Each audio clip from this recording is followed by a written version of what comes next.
আসসালাম ব্যারিস্টার হাসান। ওয়ালাইকুম আসসালাম। যারা অলরেডি ইউকেতে RQF 3 থেকে 5 জবগুলো করছে স্কিল ওয়ার্কার ভিসার আন্ডারে 22 জুলাই পর থেকে তাদের ক্ষেত্রে কি পরিণত হতে পারে?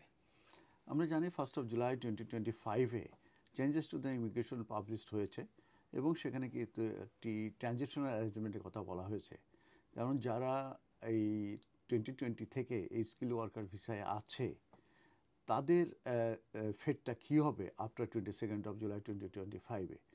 এটি কিন্তু ক্লিয়ারলি বলা হয়েছে যে যারা অলরেডি ইউকেতে আছে স্কিল ওয়ার্কার ভিসায় তাদের জন্য কিন্তু একটা ট্রানজিশনাল অ্যারেঞ্জমেন্ট করা হবে এবং সেই ট্রানজিশনাল অ্যারেঞ্জমেন্টটার ডেডলাইন হচ্ছে 22 জুলাই 2028 পর্যন্ত, মানে 2028-এর 8 পর্যন্ত এই জব অকেশনাল কোডগুলো থাকবে এবং এর ভিতরে তারা রিনিউ করতে পারবে, তারা চেঞ্জ অফ এমপ্লয়মেন্ট করতে পারবে এবং তাদের সাপ্লিমেন্টারি যে 20 আওয়ার্সের যে ফ্যাসিলিটি আছে, রুলস আছে, সেটাও কিন্তু এটা কন্টিনিউ করবে।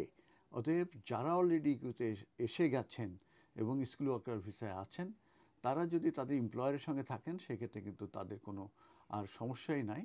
এবং যেটা আমি বলেছি, তারা যদি কখনো মনে করে যে চেঞ্জ অফ এমপ্লয়মেন্টে যাবে তারা কিন্তু যেতে পারবে।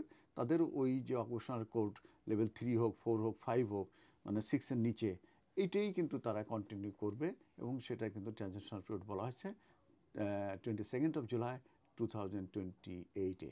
অতএব যারা অলরেডি এসে গেছেন এবং যারা স্কিল ওয়ার্কার আছেন তারা মোটের টেনশন করবেন না।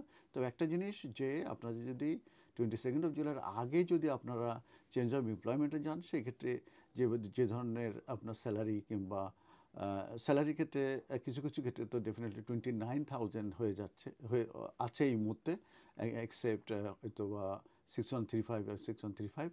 কিন্তু আফটার 22 জুলাইয়ের পরে যেটা হবে সেটা হচ্ছে যে এক্সেপ্ট 6135, 6136 বাদে অন্যরা যদি যায় সেক্ষেত্রে কিন্তু তাদের চেঞ্জ অফ এমপ্লয়মেন্ট কিন্তু তাদের স্যালারি বেড়ে যাবে এবং সেটাকে বলা হচ্ছে 31,300 হবে। অতএব তাদের লেভেলটা ঠিক থাকবে কিন্তু স্যালারিটা বাড়বে যদি তাদের চেঞ্জ অফ এমপ্লয়মেন্টটা আফটার 22 জুলাই 2025-এর হবে। ধন্যবাদ।